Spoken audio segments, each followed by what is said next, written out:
What is going on? What is going on? It is Cleveland Terry Show, aka Tech Thursday, until we do more shows, and then we can call this just the Cleveland Terry Show, whatever. But today is Tech Thursday because that's what you guys like to talk about on Thursdays. So we're going to talk about tech.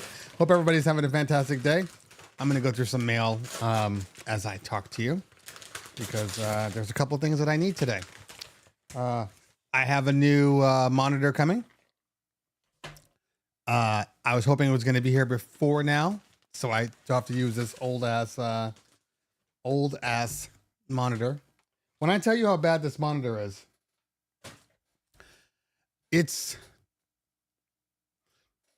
essentially like a CRT,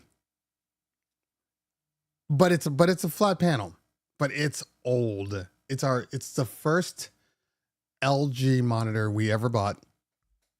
It's a 50-inch monitor, which I don't even need. I bought a 40-inch for the screen because, in general, there's never really an issue because the resolution is just better on the new monitor. So a 40-inch is great. This 50, which is bigger, has less screen real estate than a better 40, if that makes any sense. So we are here. This will be the last time I have to look at this ugly ass screen. The colors aren't even accurate. It's like yellow. It's not yellow, but you know what I mean? It has that kind of yellow hue, that old, you've been using this for a long time and we haven't really used it. It was designed just for parties years ago when they wanted a flat panel. That's how long we've been around. We bought flat panels when 50-inch panels was like top of the line. And then we got caught in a window where we had the 50s, and it's not like we hide this from people. We don't tell people, hey, get this big ass screen, and then we bring 50s. It's specifically said 50-inch monitors in there. And it was just one day. I remember the day. I actually remember all controversial days in my life. But this one was funny because we set up the panels and they were on trusses and everything. So they always looked, impressive.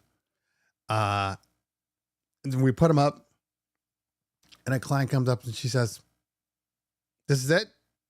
It's like, this is it. I'm like, yeah, 2 50-inch panels. That's what you ordered. Like I didn't sugarcoat it. I didn't say it was like a 75-inch panel and then I brought a 50.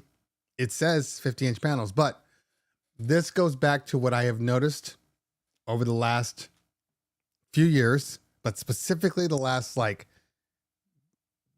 post-pandemic years.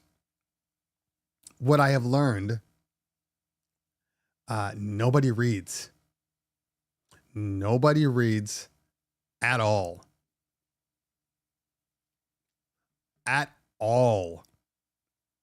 The amount of things that we put in contracts and we send in automated emails, nobody reads.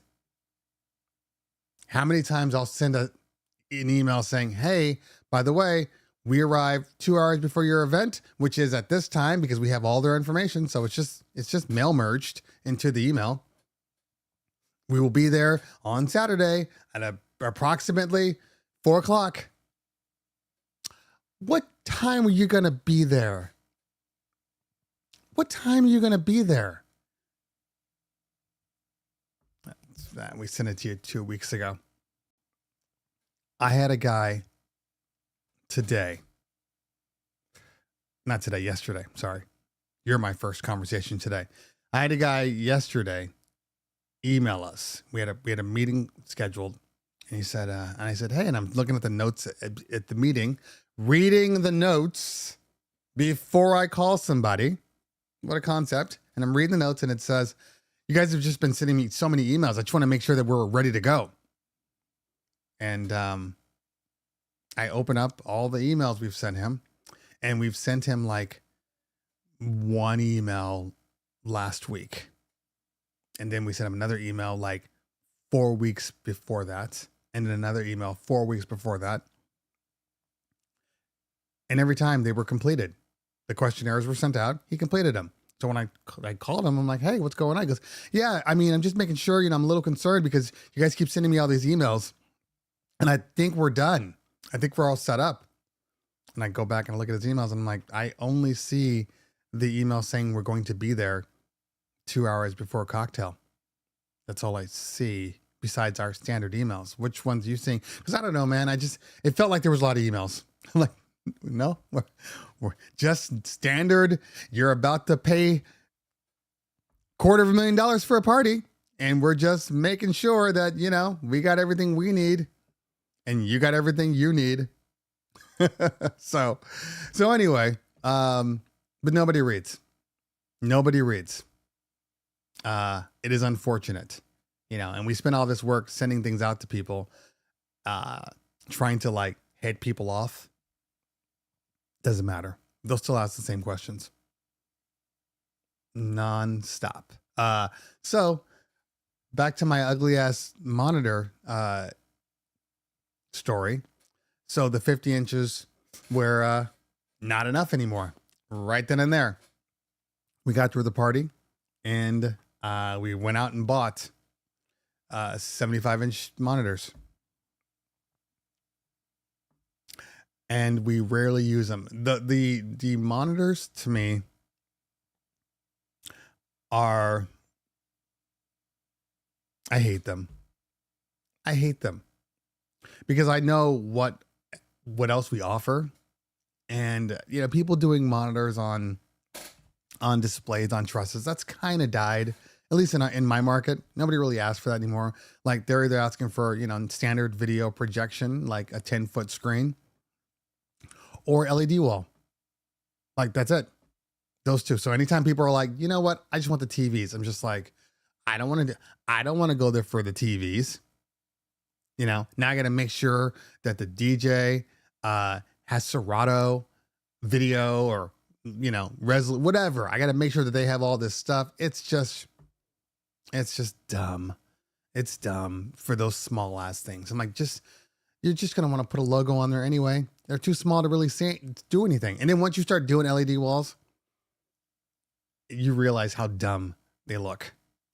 Now, doesn't mean that they look dumb on everything. I'm just saying that, the more impressive is no longer the flat panels, unless you have, like I had one client that we had our flat panels up. They also wanted us to put up the 10-foot screen behind it. So we had that up also. And then they had little monitors on each TV. Little monitors. So like, let's say there was 10 people to a table. They'd have I think it was 6 or 8 monitors per TV. I think it was crazy. So that looked impressive, but not all of them do. Illis period. Thank you so much for the super chat, fam. I appreciate that. You're making my daughter's dreams come true because we have a bat mitzvah coming up. So I'm very happy when anybody can contribute.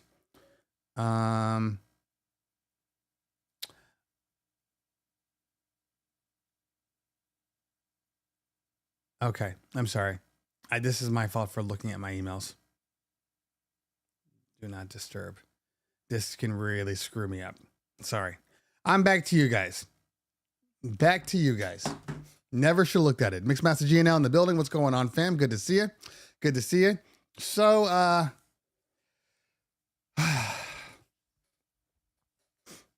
this is, oh my God. Philip had James hype on the campus? That is amazing. Good job. Look, Philip is secretly doing amazing stuff. He won't ever brag about it. He won't say a word, but this man is bringing in, I don't care. I don't care if it wasn't you, Philip. The fact is, he created a DJ course out of nothing. at MIT. Out of nothing. He created this whole new thing. So I appreciate anybody that can keep the movement alive. So I spoke there once. At MIT. I'm not trying to flex or anything, but there was a good, when I did it, good 8 to 10 people. Now I was doing it before Philip had an actual curriculum. So now I see the people coming and I'm like, they're like in a real classroom.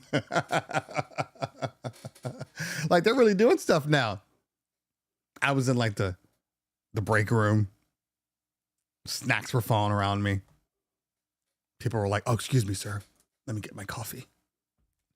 It wasn't like that. You know I like to embellish. Anyway, it was a great time. Would love to do it again. Sometime. I got my shavers. That's important. I needed. I went to clean out my Norelco shaver. I don't even know if it's Norelco anymore. Everybody keeps buying everything. Went to clean it out. And where do you clean it out? Over the trash can, over the toilet, whatever. And I go to just boop, boop. And when I tell you, every blade, every cover fell right into the trash can. Every blade, every cover. And it was particularly disgusting trash can this time because we had just had Thai food the night before and everything was in the trash can. And I tried to do one. I'm like, nope, I needed to replace them anyway. So new blades. I keep wanting to buy some of these new ones and I've tried them like Skull Candy and Skull Shaver and all this stuff. And I buy this stuff because, I'm a bald guy. And I keep trying to buy these shavers and I buy them and I use them and they're trash.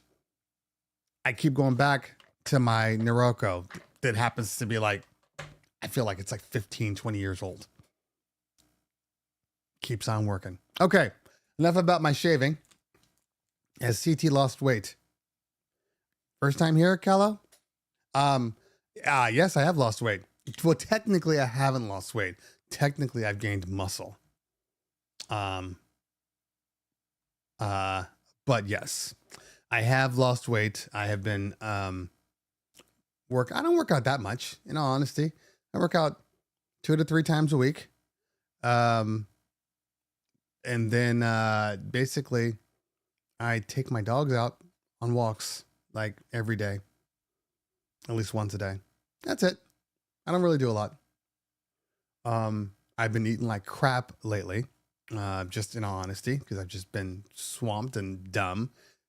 That's really my only weakness right now is I've been eating like crap. And I guess it's relative when I say I've been eating like crap. I mean, maybe what I've been eating like crap is like normal for somebody else, but for me, I've been eating like crap. And I had a gig yesterday, which I won't do anymore. Not the gigs, but a specific type of gig that I am personally officially done with.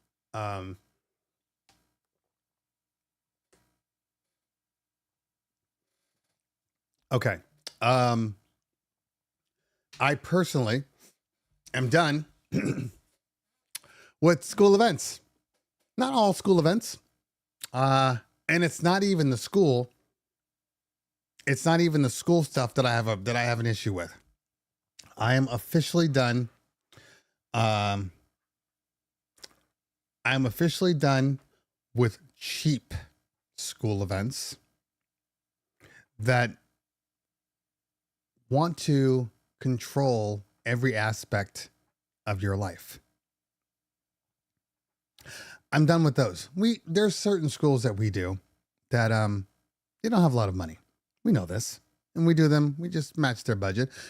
I know we've talked about this, and I know people are always like, how much should I charge for a school? How much should I do this? How much?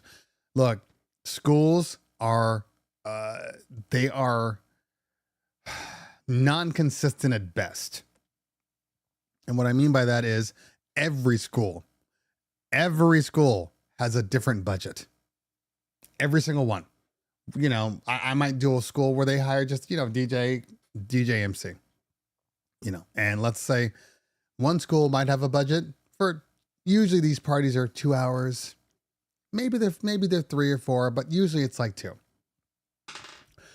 And maybe a school will have a budget of $1,000. Maybe they'll have a budget of $2,000. Maybe they'll have a budget of $500. Every school is different, so you can't go into it kind of assuming, oh yeah, you have this much money, or oh yeah, this is how much I need to do the job, because school events for us are like marketing. Okay, so depending on the school, that school may generate actual events for our higher end events. So if we do a school and maybe we only charge them, $500, $600 to do it, a couple hours, but we know that that school is going to generate, just from that one party, maybe it generates 5, 10 events, 10 mitzvahs for us. We're absolutely going to do it. But then we have some that pay, $1,500, $2,000 that never generate anything from us. So we're really specific about the parties we take. For one reason, because LA Unified School District, LAUSD, is terrible. They have to be the worst when it comes to like trying to put on events, and the requirements that LA Unified needs in order for you to step foot on their property is insane. Insane. The stuff they make you jump through to do an event that's going to pay you $500. Like, I'm having my insurance agent, I'm having this person. I probably spent out $2,000 just to do this event. Not, obviously I'm not spending $2,000, but like, the amount of work that my insurance agent has to do, the amount of work that we have to do on the front end, filling out documents and getting all these signed things and blah, blah, blah. That time is money. So all of these things, I'm like, is it really worth it? So it got to a point where there were a few schools that booked us, and they loved us, and I get it, and they nickel and dimed everything about us. And they only wanted one person, this one MC, which doesn't even work for us anymore, but they only wanted this one MC. And I'm just like, I don't even want to put because my whole thing was, for me, schools are a practice ground for new MCs, new DJs. I'm never giving them something below what they pay. That's key. But it's for the newer people. It's not for established people. They don't need that. They don't need that. So it's always for the new people. Get some practice. Go perform in front of a couple of hundred 12-year-olds, 15-year-olds. Just depends. So that's the way that I do it for. And these people just they really just became more and more pushy, where I'm like, first off, I don't like going through LAUSD. Secondly, you don't generate any new clients for us. And when you do, you go around and you tell these clients, oh, we only paid this much money for this one. So when they call me and they're like, hey, we have a bar mitzvah. And I'm like, okay, here are the prices. And they say, oh, wow, why are these prices so high? That's not what the school paid. Yeah, I know. That's not what the school paid. That's what you're going to pay. Well, I don't want to pay this. Well, that's strange, because that's, I don't know. Every single DJ out there will charge something around this price. So there's that. So it got to a point where they were pushing so much. I'm just like, and then when I couldn't send newer MCs because they wanted this one guy, but the one guy was like, hey, well, why am I doing this? I need to make more money. I'm like, they don't pay more money. I can't give you more money. We don't even want you on this party. We never wanted you on this party. We wanted other people, but you went in there and made it seem like you were the only one that could do the work. So now they don't want anybody else. So you have to do this party if we're going to take this party. And if we're not going to take this party, then we're not going to take it. I don't want to take this party. Well, I mean, I'll have to see what I can do to make, I need more money. It's your fault. So anyway, so then finally when we no longer needed or wanted that other person, we told the school, yeah, we need you to do this, we need you to do that. No, we're not going to do that. Well, if you want to work here, see, that's the thing. We don't really want to work here. And you know, you just cause more trauma. Well, but we want to have this person. Well, you can't have that person anymore. Well, why not? He doesn't work for us anymore. Well, can you get him? We don't even want to do this school. Like I flat out told one school, I'm like, you guys don't pay enough. Well, what do you mean?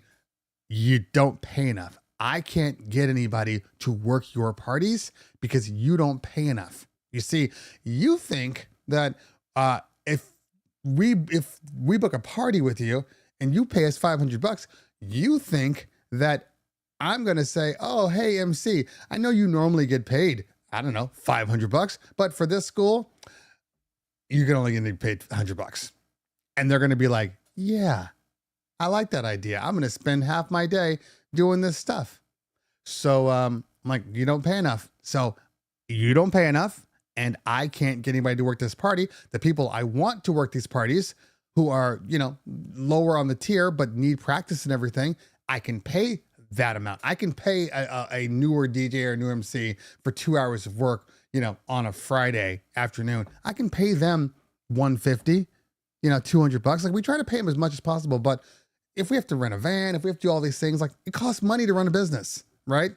When they need insurance, that costs money. I've paid for insurance. I've paid for my CPA. I've paid for my insurance agent to fill out your COIs. That's certificate of insurance. To fill out your COIs, to do all these things. So we have to make something. Now, every so often, depending, it's like, okay, you know what? I'm looking at the week. I'm like, whatever. These people need to have money. So here you go. But that's only assuming that they allow me to pick whoever I want. When you don't allow me to pick, there's no benefit for us. We can't send any new people in to train. We're not getting paid enough to even warrant all of this drama. We're doing all this extra work on the front end. After your party, everybody that has been to your party wants to lowball everything that we offer. Exactly how is this benefiting me? Once you get to a certain point, and then there are certain schools. There's a school that we do in Calabasas, very large Jewish community. Okay. We've been doing this school for decades. Okay. And, they don't spend a lot, but the lady does not require us to do anything. She doesn't care who we send in. She knows we're going to send in somebody of quality, and that's it. That's it. You know, she pays our money. And even when I told her after the pandemic, we got to come up a little bit. It's just a little too low. You know, I want to be able to, she's like, no problem. And that's it. And there we go. All the clients that come from there, high paying clients. I have no problem with that. Give me high paying clients any day of the week. And I'm not that guy that is like, no, I need blah, blah, blah. I don't care if you're super rich or if you're just normal like me. I don't care. You know, there's a package for everybody out there. So, and I'm going to make it work. If you call me on the phone and you're like, hey, you know, this is what's going on. This is my budget. What can you do? What can you do? I'm like, this is what I can do. You know, if you have a good story, if you seem like a good person, you know, I've done deals on single moms, single dads. I had a dad where he was throwing this bat mitzvah for his daughter. His wife had died literally like 8 months ago. And he's like, I'm just trying to make this work. we, as I have my conversation with him, we are going to make this work. Not you. We are a team now. I am not going to let you fall. And if I have things that, I mean, my whole point has always been the same thing.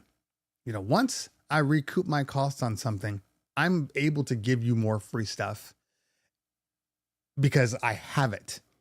And as long as it's not costing me money, I'm flexible with things, you know, but you got to pay what we normally charge. And then if something's like, oh, hey, you know, I don't have a lot of money, but I need some uplights for this small ass room I'm in. I got you. You know, or I need this or I need that. If it's not costing me any money, then it's fine. You know, I've had clients who've said, you know, is there any way that you can do something like this? If I can do it, I can do it. But if they're like, hey, I need,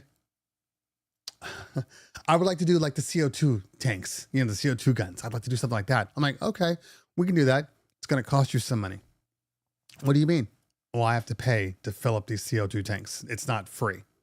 You know, that has to come. You know, the CO2 tanks, you know, cryo. What was the last one that I had to charge for? And there's a couple of times where you have to be able to understand people. And I think that a lot of people, when they start businesses, they don't really understand people. They know what they want. They know what they want to do. They know how they want to get to it, but they don't really understand people. And that dynamic of understanding humans and how they work and how they think, not everybody has that. Okay. Not everybody has that. And this is not me criticizing anybody. It's just what the reality is. A lot of people do not know how to read people or talk to people, you know?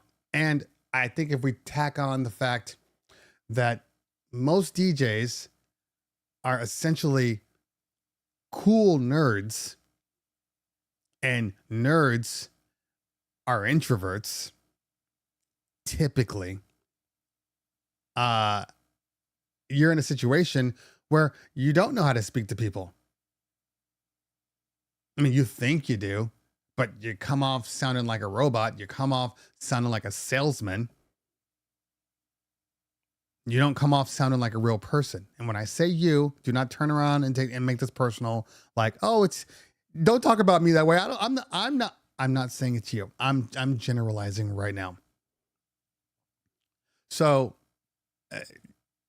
I think understanding when somebody is rich, trying to just get the best deal, or vice versa, that's broke as hell and they're trying to make it work. And you have to know the difference. And in all honesty, if you actually have a conversation with your prospective client, you kind of know if you're having conversations. Because what I have found, just by, like I said, I don't sell. Okay. I just talk to people. Literally, people buy from me just through our conversation.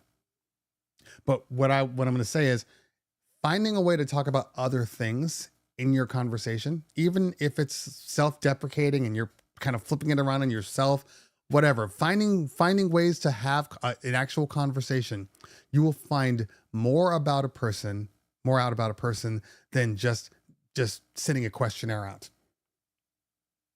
You're going to find out so much more. And it makes them feel like you actually care. You know, somebody calling, what's going on, everybody? Check 1, 2. How can I help you? Oh, I'm having a bar mitzvah. Oh, cool. What's your date? Okay. Oh, that's your date. Sweet. Here's my prices right there. Why don't you take a look at them? Okay. Well, what do you think? How many people are you having? Oh, okay, cool. All right. Well, we are available. Is there anything else you want? Tell me about your party. Oh, cool. It'd be really, really great. An LED wall. You should probably get an LED wall and cryo, and definitely get the laser show. And you're definitely going to want uplights around the room. Oh, okay, cool. All right. What's that? You only have 40 people. Oh, well, that's cool. You should probably still get. You see, you've already screwed yourself.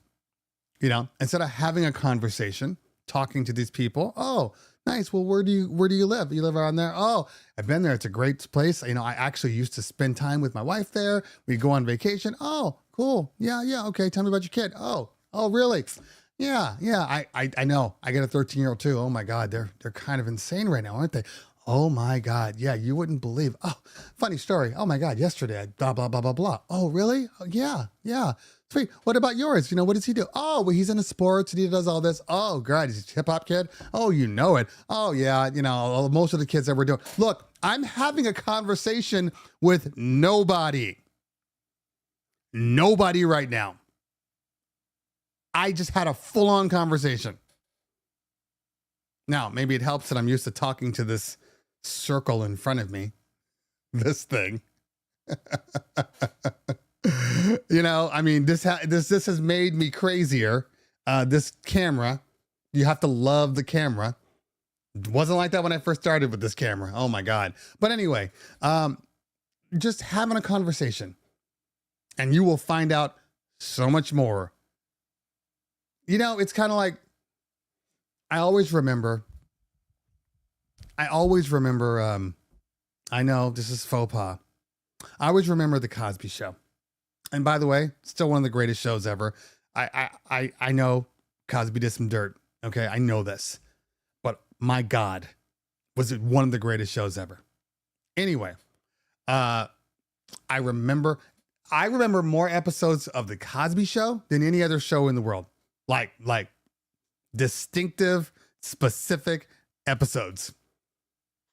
And I remember the one time Cliff was going to buy a car and he put on his old clothing because, he just kind of assumed that if you go in looking rich, they're going to try to take advantage of you, so he would go in looking like that. And I always think about like that when you're talking to people, if you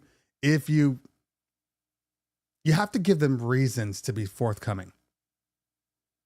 Baby.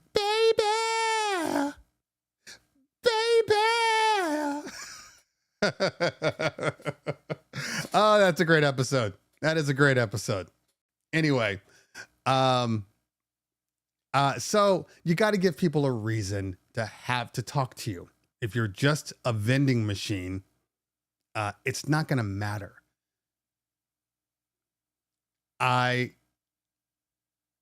had conversations with people, legitimate conversations, okay? Because we have multiple tier pricing, okay? We have our normal pricing, and then we have like our guaranteed pricing. And our guaranteed pricing is high. We know it's high. We tell people it's high. It's high for a reason, and a lot of people want to be mad, or they were mad at first when we were like, well, these guarantees are high. Well, oh my God, why are they so much higher than your normal packages? Because we don't want you to do them. What? We make our prices high to make sure that we have room to make adjustments later on. You see, the problem that we were having before, we are an MC-based company. MCs, clients will choose MCs over anything else. That's the face of a mitzvah, even though we know that it's really the DJs that keep everything going. But whatever, they want to make it like that, we'll accept it and we'll go from there. And we have our normal pricing for anybody. They can request anybody and they can just, do this and do this and cool. Perfect. Yes. But then we have pricing for when they're like, I want to make sure that person's on my party. You see, prior to the pandemic, and I might have told the story to some people, but prior to the pandemic, people would request MCs and dancers and DJs, whatever. And we'd say, yeah. And it's straight up said request, not guaranteed. It's a request. If they are not available, we're going to put somebody that's just as good in their place. It's in the contract. So they would request, and then that person wasn't available, and they would go off on us. Well, you guaranteed me. No, we didn't. It's a request. Yeah, well, you didn't tell. Yes, we did. It's in your contract. Again, nobody reads.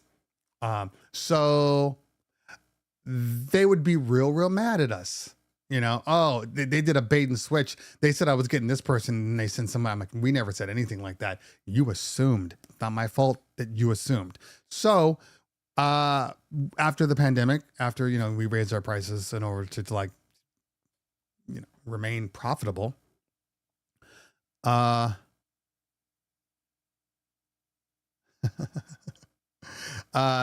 Caesar's close by.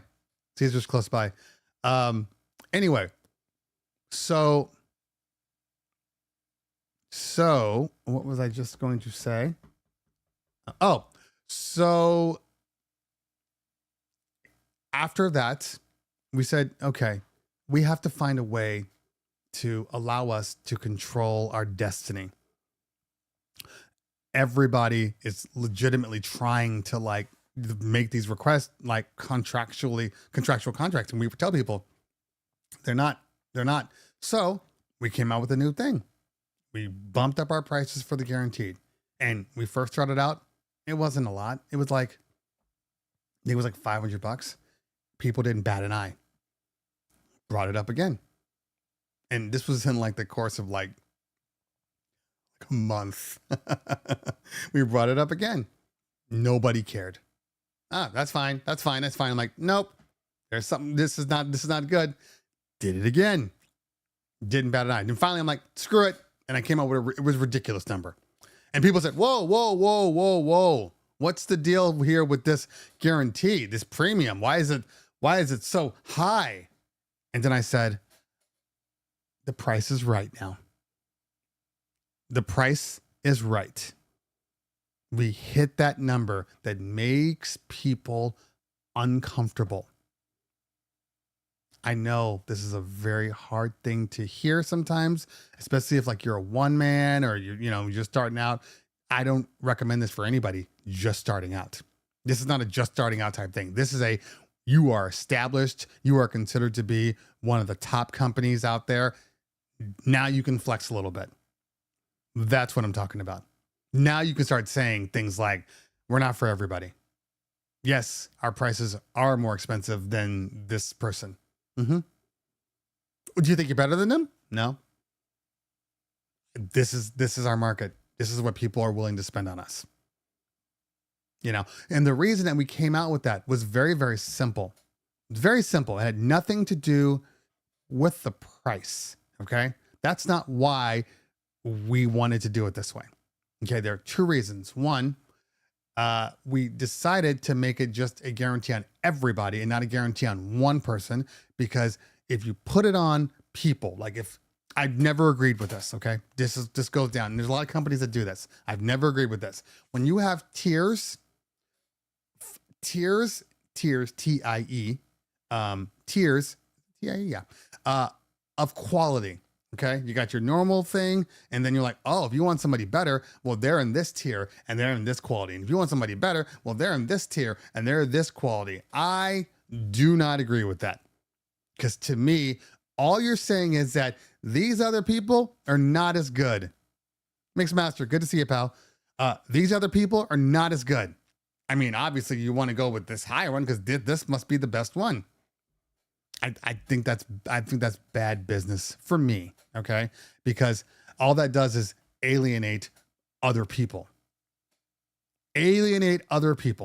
Okay. Your other MCs are like, I'm good. Doesn't matter.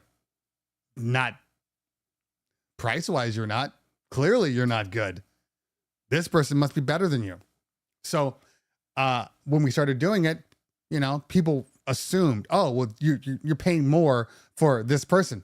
No, you're not paying more for this person. You're paying more for the right to guarantee that person. They're all that person. Now you can't say, oh, well, it's because No, it's just because you wanted that person. So, but again, that's not why we raised the rates. I need to be clear about that. We raised the rates for those guaranteed people so we could open up the door for our standard people. Okay? What do you mean? We have created a pricing structure that for a lot of people is so high that they're forced to only make requests and they know it's not guaranteed. I have taken that contract that I said nobody reads and I flipped it around so they have no choice but to see it. So now they call me and they say, oh, yeah, we want to book you guys for this one. We know everybody's good. So this is our party. It's on this date. You're available. I'm like, yes, we are. Booked. That's it. Who am I going to get? We'll let you know closer to the party once you've, done all your questionnaires and we can take a look from there. That's it. That's it. Now we can put anybody anywhere. And I've removed that frustration of, oh, you told me I was getting this person. You know this. You know that nothing is guaranteed. You're going to get whoever we send you. Sometimes when companies will come out with like some ridiculous thing and most people won't be able to afford it. They won't be able to afford it. But once people see it at that high dollar threshold, there's a point and they're like, oh my God, I'd love to have that, but that's way too expensive. And then a year from now, 6 months from now, that company comes out with a smaller, slightly cheaper version that everybody buys. It's like they created that or they've created something that is so expensive that nobody's ever going to want it. And then that forces them to buy the other thing. So you've spent that money on that R&D and all that tech, but you knew that nobody was ever going to buy it. It was just so you could do it. That's all I'm doing. It's just shifting things around. And it worked. It worked because now I don't stress over parties anymore. When we have 55 bar mitzvahs or 55 events in May, I am not like, oh my God, well, they said they wanted this person. They said they wanted this person. They said this one wanted, oh my God, how am I going to make this work? No, now it's like, bam. Okay. Let's go through some questions because I've been talking for a while. Philip says, let's see here. I think the generalizable lesson is to raise prices on services you could provide but don't want to do. Yeah, my DJ rates are reasonable, but if your band you hired wants to use my PA, yeah, no, agreed with that. Agreed. Anything you don't want to do or that takes so much of your time that you got to charge, that's why people are like, oh, we want an LED wall. And I'm like, well, it's going to cost you this much. Well, that's a lot. Well, no matter what size you book, you could have the smallest LED wall. Okay. Or you could have a humongous one. That does not change the fact that I still got to run a big ass truck. I still got to get people to roll them big ass carts into your room and set it up and then break it down. That does not change. That's why we have a standard labor rate that applies to an LED wall regardless of size. That's just there. It's a fixed cost. Then after that, I take how many panels you need. Okay, it's going to be this much. But you're not going to get it below a specific number because it just costs too much money. So, yeah, agreed. I saw Professor BX in the building. What did Professor BX say? Never say no. Never say. Oh, Andreas Rummer in the building. Don Rafa, good to see you. Okay, the moment when I had something that was actually important to call about and then realize that you are stuck on TV. So now I'm publicly saying you are important and call after. I will. I'll try to get off because I know that my calls are lots of calls today. I even got a call with Gerald G. Kinney in the building. I got a call with him later on. Uh, anyway, okay. I would definitely call you, Professor BX. Definitely call you. All right, let's take a look here. Matthew says, I can't wait to get my new screen. Oh, there's more. Hot wedding day to class reunion. I told them we really can't match their budget, but can do a rental system. Yeah. So and this is the God's honest truth. I have turned away, and now I'm definitely going to turn away. This one school books us for like their school movie night, their grad night, and then like usually like a house party. And then we get bar mitzvahs off to the side off of that. And after yesterday's situation, their grad party is on a Saturday. And I told the client, we can't charge you what you're expecting on a Saturday night in June, where we happen to be, 8 parties already deep. Well, good. You have 8 parties, so you can just take the thing. No. You don't understand. I don't want to take a party unless I know it's going to make me money.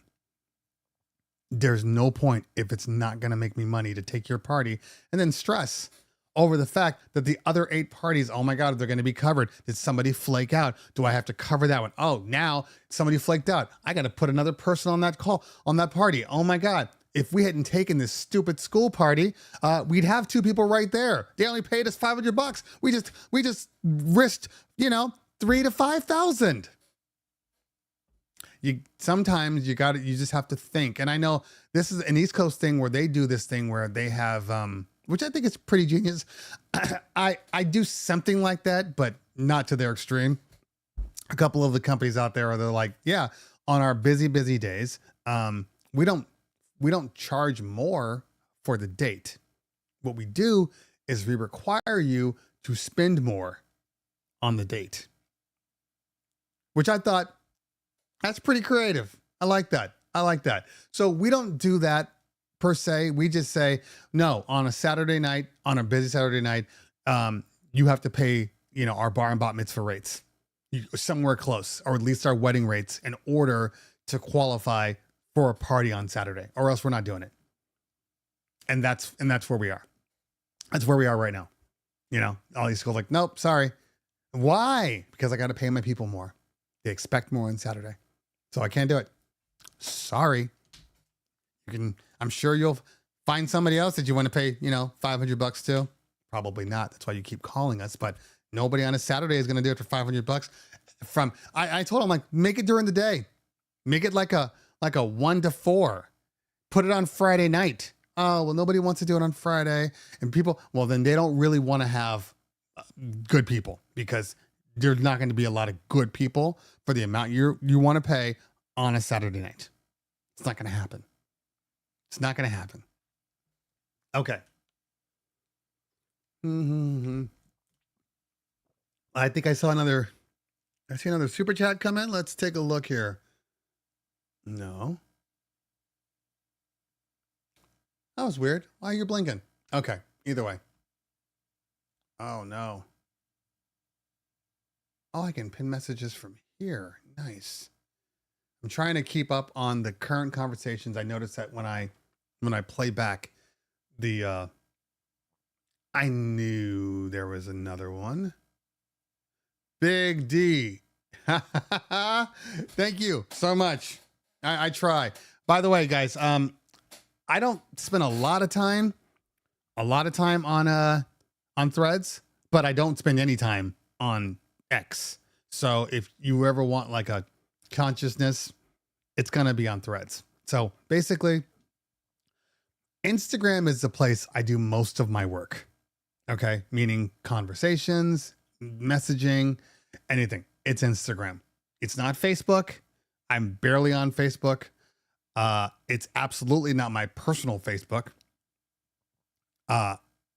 Which I don't understand. I don't understand why everybody wants to follow me. I'm not your friend, and my friends know who my friends are. Those are the people I follow. I'm not accepting any more random people. It's gone. I've stopped it. It's nothing personal. It has nothing to do with you. It has to do with my sanity. I've told this already, especially once the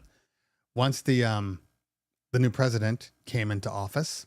And then I started seeing what I was very, very disappointed by was all of these DJs that clearly don't love DJing.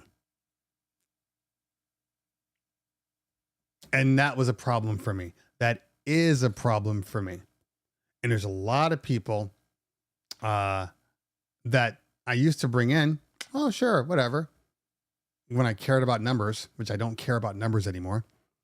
But especially on my personal, and I bring them in and I'm like, and I'd see these posts and stuff. And I'm like, how in the world did you think that I want to see freedom of speech? I don't give a shit. Not freedom of my speech, not freedom from me. So anyway, I've stopped bringing on people that I don't personally know. If I have not met you, like let's say for instance, if you're on here, cool, we have conversations. I know who you are. I know the person you are. So if I see that and you come in, fine, bam, I'm on. I'll bring you on. But if we've never met before or had a real conversation, even at seminars and conferences and all these things, if we don't have like a friendship, and it could be just a social friendship, like, hey, I see you, oh, you're a good guy. If we don't have that, you're not being added. There's a ridiculous amount of people waiting for me to accept them, and I just don't. I don't care enough. And it has nothing to do with you guys. It's a me thing. It is not you. It is me. I don't want to see it. I don't want to see it. And, Aaron, I mean, I agree with this and I don't agree with this. This is a thing. This is a long standing statement where they say never discuss politics, religion, or money. It's been happening since well before when I was a kid. They would say that. And I don't know, man. I just think that I think that you have a right to your opinion. I do believe that. You have a right to your opinion. You're allowed to say, but I do believe that just because you have that right does not mean you should say it. And you have to know your audience and know who you're talking to and how that's going to affect you. I don't have a problem with anybody being pro something or against something else if they talk to me in an intelligent and respectful manner. I do have a problem when you think you have the right to force your opinion on me. I want to know where my friends stand. I want to know that if some stuff go down, who I can trust and who I can't trust. I want to know that. So I want you to be honest with me. I want you to say if you don't agree with something, or if you don't like something, I'm fine with that. You don't have to. But if you are that person that, and I'm not saying it's not a racist thing, or if you are that person that for whatever reason, you and I don't mix, we don't match. There's no way we're going to find a middle ground that makes sense. Okay? Done. I mean, in all honesty, the only people that you kind of have to have relationships with that you don't choose is your actual family. You're kind of stuck with them, and sometimes they say and do some dumb stuff, but that's my brother, so I love him. That's my mom, that's my dad, whatever. But at a certain point, even then, if they're not giving you what you need, it feels like it's take. Cut them loose. I no longer feel guilt about cutting people loose, no matter who they are. If you are not a positive influence on my life, and not me taking from them, if you're not a positive influence on my life, meaning you give me something, I give you something, even if you don't give me something, but you don't give me trouble, we're fine. But the more you take from me, the more I question whether or not this is a good relationship, because everything should be reciprocal. So, And then I go online and I see dumbass people making dumbass comments. Now, again, dumbass comments are relative. They're relative to the person making them and to the person interpreting them, to the person absorbing them. What I consider a dumbass comment might be what you consider, that's fine. I don't have a problem with that. Well, maybe I do. And that's our right as human beings to figure out where we draw the line. And I draw the line on a very specific type of thing. And this is never going to change. If, especially for you Southern DJs out there, even some of you Midwest, some of you East Coast DJs, if you add me in and I bring you on and you start spouting all this pseudo racist stuff, why in the world would you think that I would want to read that?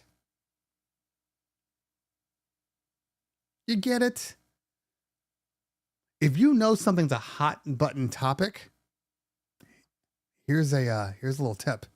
If it's a hot button topic that you think might piss off your friends or piss off somebody you know, keep it the fuck to yourself. That's it. That's it. You know what? Treat me or when you add people to your social list, treat me like you would treat your significant other. That's it. You're going to call your wife fat? Or you're going to say, you know, honey, let's go for a walk. You're going to say, why are you eating so much? You know what happens when you eat so much? Are you going to say, hey, you know what? Let's go eat something healthy today. We've really been like not focusing on our health. Let's go have something nutritious. You know what? Let's do a health kick this month. You get it? Oh, no, you don't, LD. I don't believe you. I don't believe you. I don't believe you call your wife fat. I don't believe you. And if you do,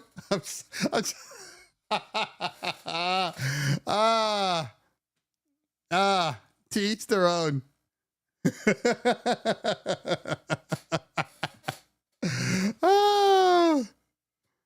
Okay. I get it. I get it. She's pregnant. That's fine. Yeah. Pregnancy is the only time. Mixed master. Sorry. Mo Jackson in the building. What's going on, fam? Pregnancy is the only time when they're like into their fat. Look how fat I am. Oh my God. I eat so much. So to each their own. I mean, that's the only window when you can be like, damn, look at your belly. But but there's a baby in there. That's why, obviously that baby in your body is 75 pounds. Obviously. Yes, I know it's not you. This is baby weight. All of this is baby weight. None of this is you. To each their own.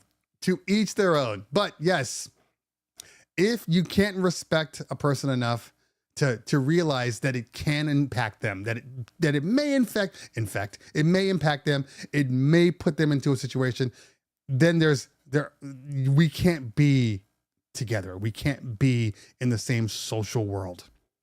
So no, I'm absolutely not gonna allow you. So I don't allow anybody right now until I know them. And then when every so often I'll go on and go, oh, hey, there's so-and-so. Let me add them on. I still to this day can't understand. I mean, I can't understand it. People just need to learn to keep their personal lives personal, not on social media. Well, I mean, that's the whole point. My Facebook, my local Facebook is more for my personal people. You get it? But my Instagram is social. I know there are things that I won't put on Instagram. I won't put on Threads, but I will put it if I know these people on my Facebook. When I post pictures of my daughter, doing dancing, or my son doing, like, that's the kind of stuff I post on Facebook. So the rest of my family can see, and people that I consider friends. But If I know that the way you feel suggests that you are racist adjacent, why do you even want to follow me? Why do you want to see pictures of my children or me posting stuff on social things that I feel strongly about? And then you come on and say some dumbass shit. Why would you even? Anyway, back to the show. Mojack says, I told my son the other day, this is the best life advice I'll ever give you. Know your audience at all times. There you go. There you go. Yeah. Read the room. Don't be tone deaf. All of these things.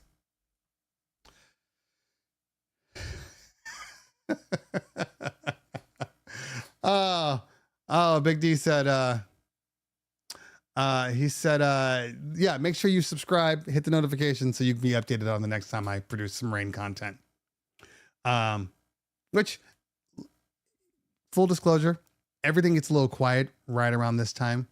After NAMM, and then maybe like a month or so, everything dies down. You know, April, May, June are typically dead months for DJ stuff.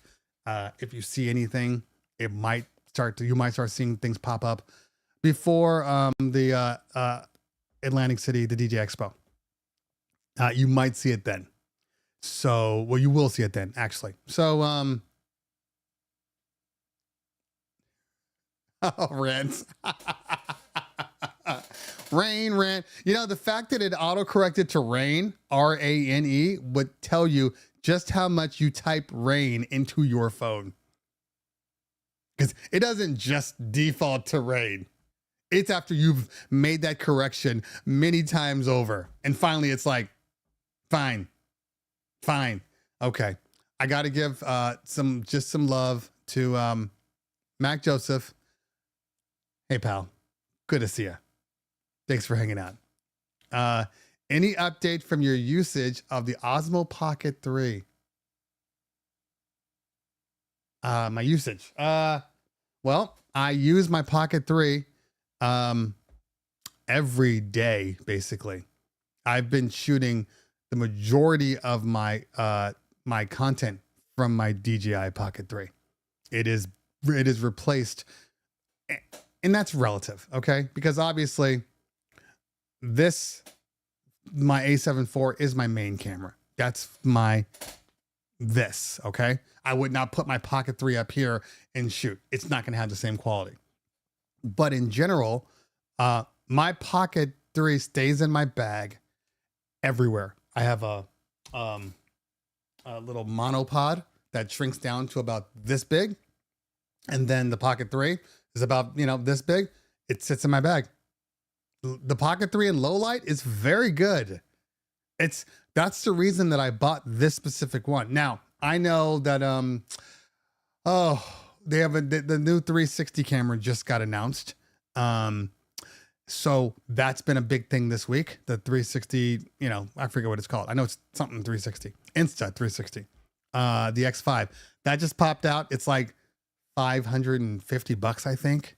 And maybe like $579 with the 256 gig card, which actually is reasonable in all honesty. I mean, in general, most of the time they always try to charge more, but I'm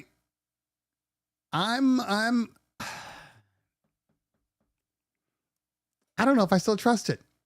Every time I see people talking about, the Insta or the whatever, oh my God, it's so good in low light. And then I see their low light and I'm like, what part of low light are you talking about? This is not good. This is not good. So I will wait. I will wait to figure it out because I would love to have a decent 360 cam. Would love to. But the reality is I have not been impressed by the quality. Excuse me. So I will wait. And when someone comes out and starts posting, I think Justin the DJ, I guarantee you he's going to buy one.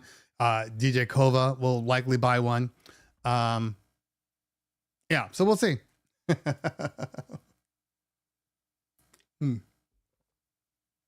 Anyway, Let me go back real quick. I know there was a couple of questions. What do I think about the III wireless headphones? I think they're really, really good. They're really impressive. I have not received my copy yet. I was late to the party just because I got so busy. So I'm getting mine. I feel like probably sometime either, I think it was like a month later. But I know Mojax, he's on here. I believe he's already done a review on them. So take a listen. I used them when we were at NAMM at the crack of dawn. It was so early. And it wasn't even like a good early day. I think it was like on the last day. Could have been the last day. And oh my, and Mojax got me up. He's like, yeah, I got my meeting at like 7:30. Oh, it felt so early. Anyway, so I got a chance to listen to them. They're really, really good. Very impressive. And they feel good around your head. They're lightweight too, but I didn't get a chance to really use them. And you know, the thing about, for me, the thing about any type of wireless products is, you know, in a very specific type of area, sometimes they work better, but then you get them in the real life, in the real world, and you put them in, and now you're in like the middle of LA, and then you gotta wait. You know, you're in the middle of LA, and now all of a sudden things aren't working. I mean, I ran into that even with like the Maestro DMX. I haven't done my review. I'm actually going to use it this weekend. But when I first got it, and I'm using it in my house, and I'm I'm like, this is amazing, whatever. Then I got to the party, and I turned on this is before they fixed the update. And I turned on everything, and nothing would connect. The signal was not reaching. I had too much interference. And so I couldn't even use it that day. So I always say, wait until I get into the real world. Don't tell me your microphone's amazing until I get it out there and I literally, you know, turn it on in the middle of 300 people in wherever I'm going to be. That's the key. Okay. Professor BX says, curious about if they will still, given the fact they will have the 145% bracket. That's a whole different story. We'll see. Not the best time to be a manufacturer, just in general. Not the best time. You need to use it at Coachella. I don't need to go to Coachella at all.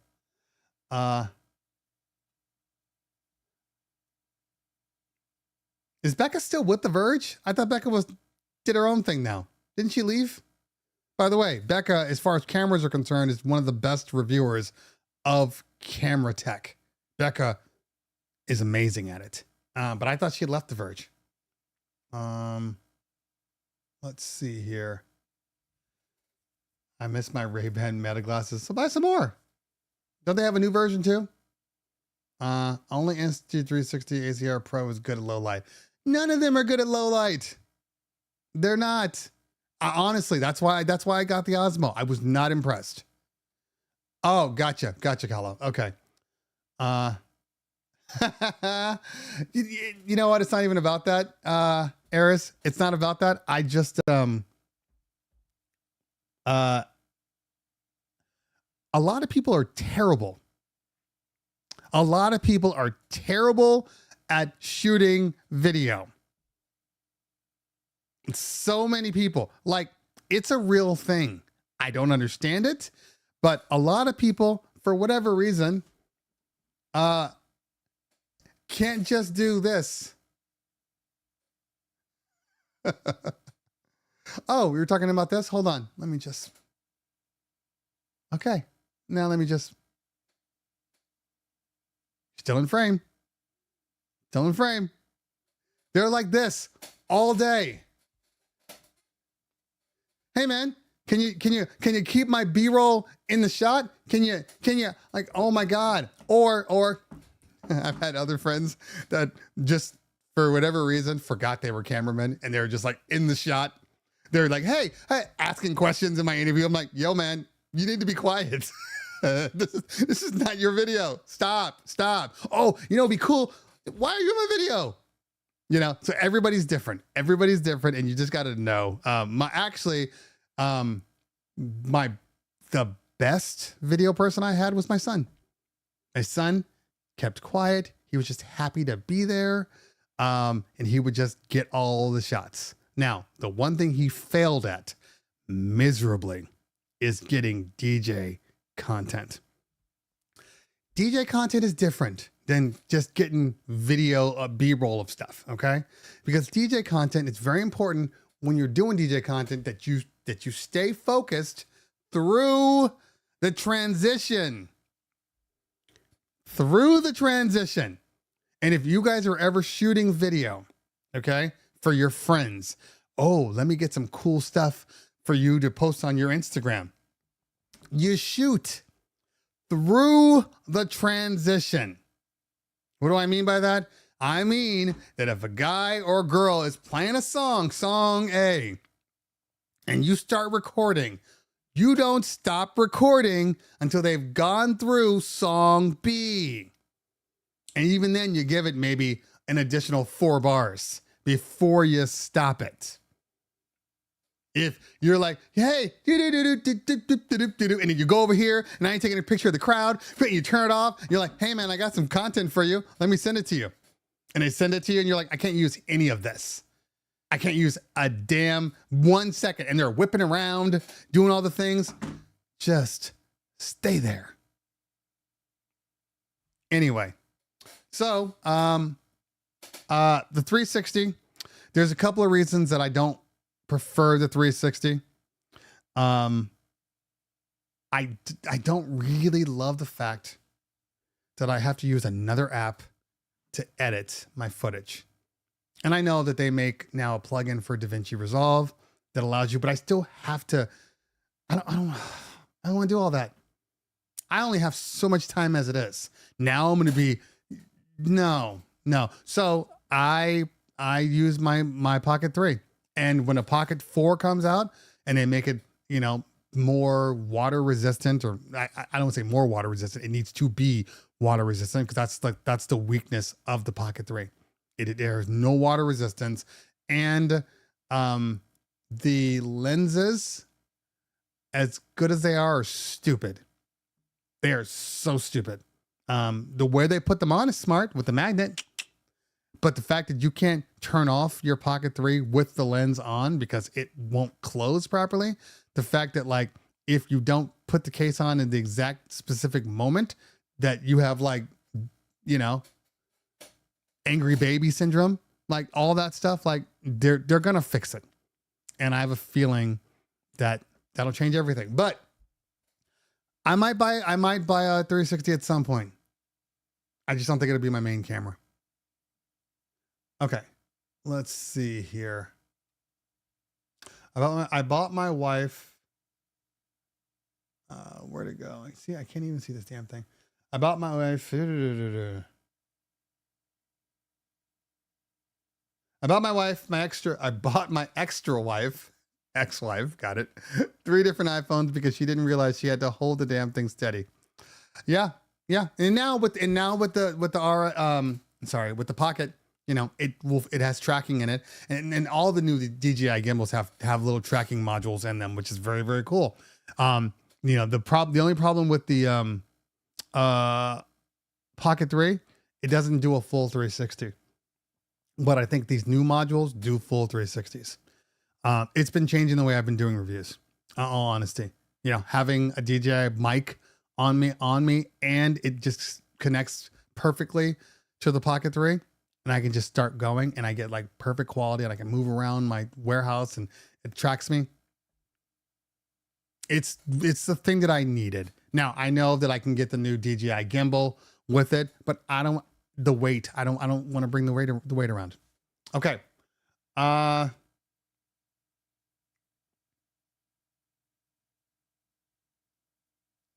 I don't know why anyone uses anything other than their phones. They look incredible and you already have them. There's a reason. Matthew. I have my 15 and it's good. And obviously I have, the gimbals and all that stuff. But the problem is very simple. First off, it doesn't track you just by holding your phone. You have to hold it. And I did a lot of video on this. Doesn't track you. Microphones are very good on the iPhones. But the biggest thing, if they can make this front camera right here, if they can make that front camera as good as the wide angle on the back, put it on the front, different story. But I need to be able to see myself. That's why I don't use my phone. I need to be able to see what I'm doing. And if it can track me, that's even better. So I need to be able to see what's happening on there. So I know where to point, so I know where to grab, so I know where to show, you know? So that for me, that's the issue. Yeah. Providing different quality videos from different cameras creates variety on your page. I mean, maybe. I think just providing quality videos keeps people coming back to your videos. You know, I don't personally believe everybody's different. I've been doing this for a while now, you know, and I have found that without a doubt, the better quality of your content, the more likely people are to look at your content. Now, that doesn't mean that I don't follow some people that just shoot on their iPhones and they have amazing videos, but that was built over time. That's built over, oh my God, you're just really good at what you do. You know, but my Pocket 3 is essentially my iPhone now. Does that make sense? It's essentially my iPhone. But the one thing that I don't have to worry about with your phone, I don't have to worry about my battery dying. And I need to have my phone in case of emergencies. So I don't have to worry about my battery dying. I don't have to worry about it overheating when I'm shooting, you know, 4K 60 or whatever. I don't have to think about my phone. I can use my phone for other things that I'll need to use.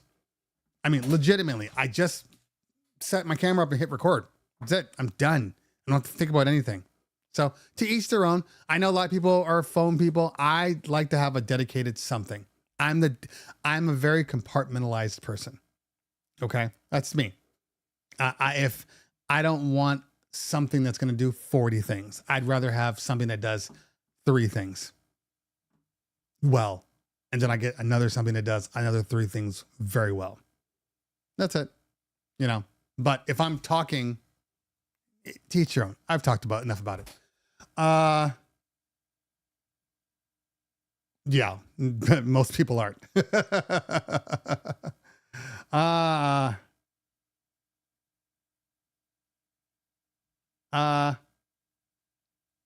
do you even need a DJ Pro mapping for the S11? It works fine. Or maybe I just have a DJ Pro mapping. I can't remember. I wouldn't want an extra wife. Most people wouldn't. All right. This is why I don't like wireless devices like microphones that have a fixed frequency for areas or buildings. Yes, agreed. Absolutely agreed. Yeah, but I don't need them to be. I don't need them to be. But, you know, I mean, obviously, my biggest fear, especially when I was really trying to figure out which camera to buy, my biggest fear was like when I used to pull some of my old GoPro footage in, and it would just look so different. That I just didn't like it, you know. So the Pocket 3 comes closest. Now it's never gonna look like this. Okay. The colors, the detail, you know, the quality, you know, it's never gonna look like this ever. You want something that looks like this, you're absolutely going to have, and I'm talking about real time. I'm not talking about after you've taken your content in and then put a plugin in and just literally just, you know, makes, I'm sorry, I'm reading Mac Joseph's thing. That makes it quality, you know, a lot of people that are using a lot of plugins. Okay. Does Rain Performer have smooth echo on song load like the Rev 7? No, I mean,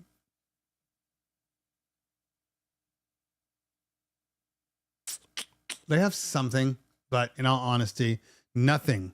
There's no hardware out there that has smooth echo as good as the smooth echo is on, you know, Pioneer products.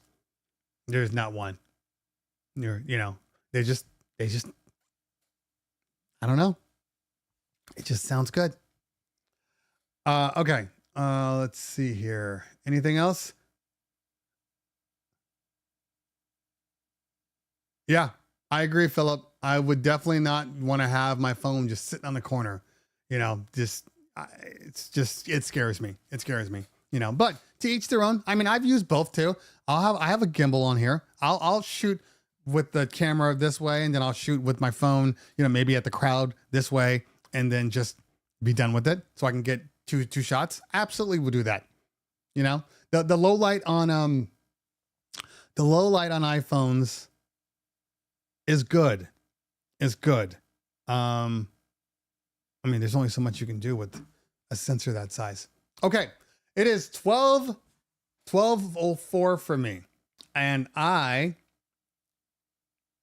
need to end this relatively early because I gotta call Professor BX now. Um, ah, sorry, my toe is cramping. Okay. Let's see. Any more questions that I can answer before I leave? Sometimes it feels like Mac Joseph is a bot.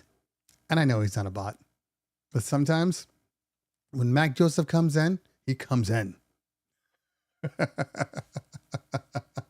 So, are there any more questions? I know there's some questions that I can't answer because, let me see if I can go back.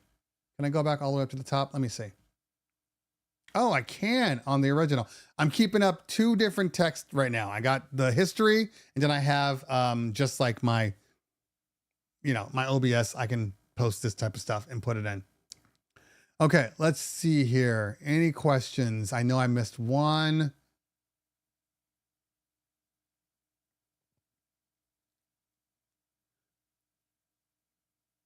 I know it's here somewhere.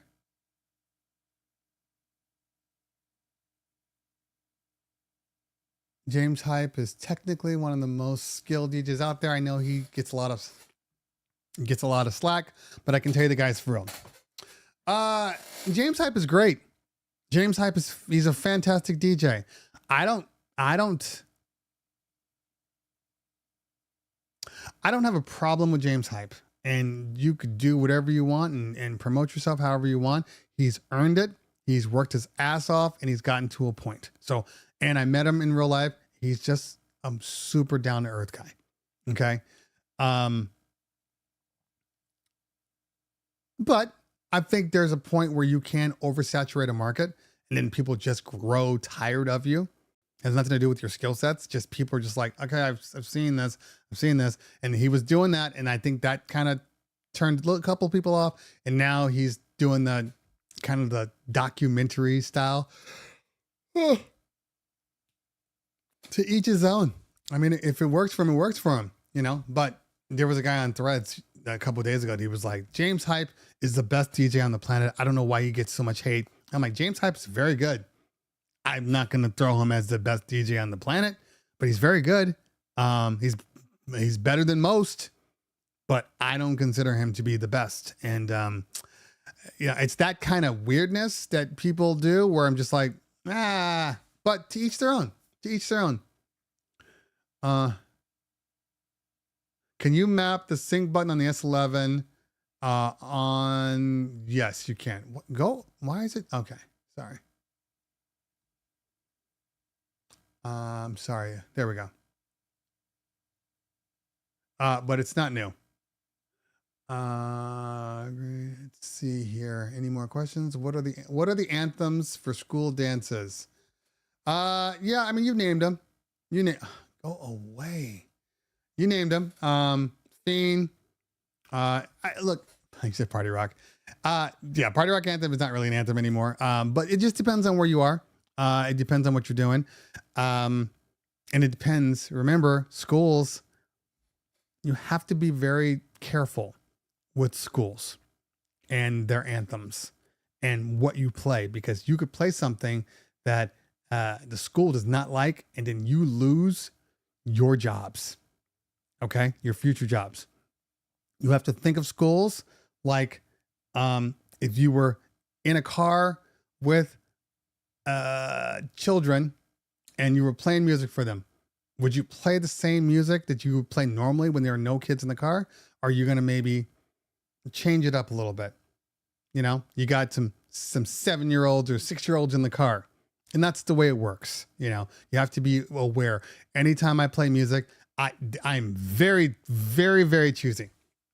You know, especially depending on the ages. Yeah, if you're playing for 17-year-olds, okay, different. If you're playing, even if you're playing for 13 or 14-year-olds, it's usually, I mean, you're playing clean versions of stuff, but usually, even those 13-year-olds, depending on the school, may not want you to play certain types of songs. You know, they think they know better. And it's like, well, you want your kids to dance, or do you want them to stand around? Make up your mind. Choose one. So, yeah, you just gotta know. You have to treat it like, I've said this story, you know, you take your kid to like there's a movie that you watched when you were young. You're like, oh my God, I love this movie. And you tell your kid, hey, you got to watch this movie with me. This is my favorite movie growing up. I want you to watch it with me. And you sit them down, and they're young.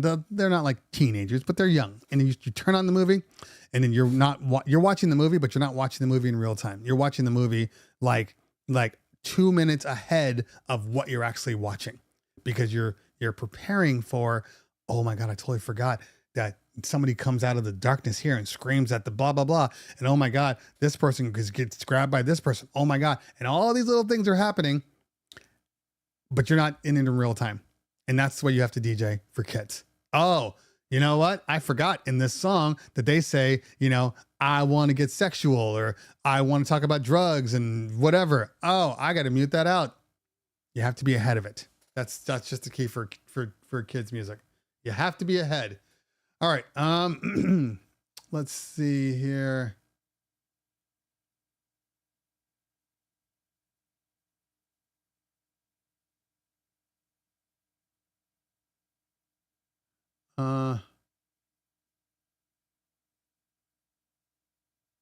Okay, let's see here.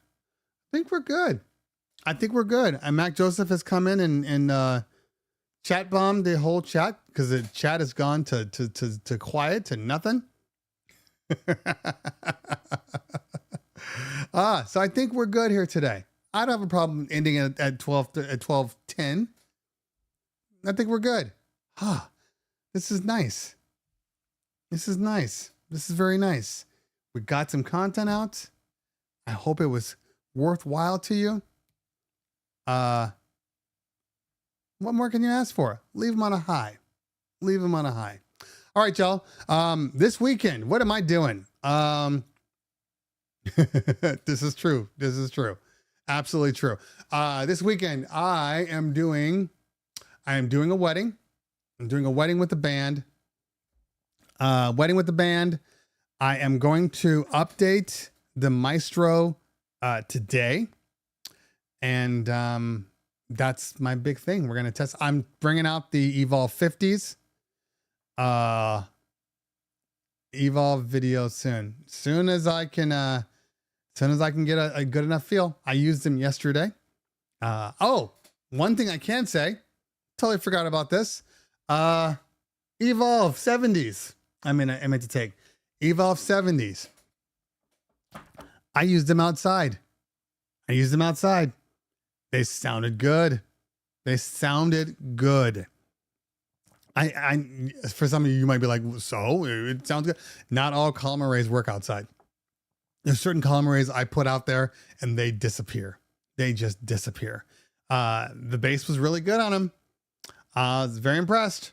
I had to turn it down, which is stupid. Anyway, so yeah, I'll be taking out the Evolve 70s, which is going to be overkill for this wedding. I think it's only like 100 people, and the Maestro. If you have the 70s, why go to the 50s? I don't have the 50s, and I agree. I think the 70s are going to be the perfect happy medium for most people out there in general. You know, I think the 18s are completely different and you have to want those, but I think the 70s are going to be the one that most people just buy, and nobody's going to buy the 50s anymore, in my opinion. I mean, some people will because it's just a cost, but still. All right. Yeah. So I will do, so hopefully after Saturday, I will be able to do the 50 review. And then finally, I've been back on DJ. I had to stop for a minute because of other things, but I've been back on DJ. So that review will come out before the 70s do. That review will come out hopefully next week. Smoke machines allowed in Cali venues. It depends on the venue. Most venues can't stand smoke machines. In all honesty, most venues can't. They even fight hazers now. So we don't bring smoke machines anywhere anymore. If anything, we're going to bring a hazer. So I would side more on it not being allowed versus it is being allowed.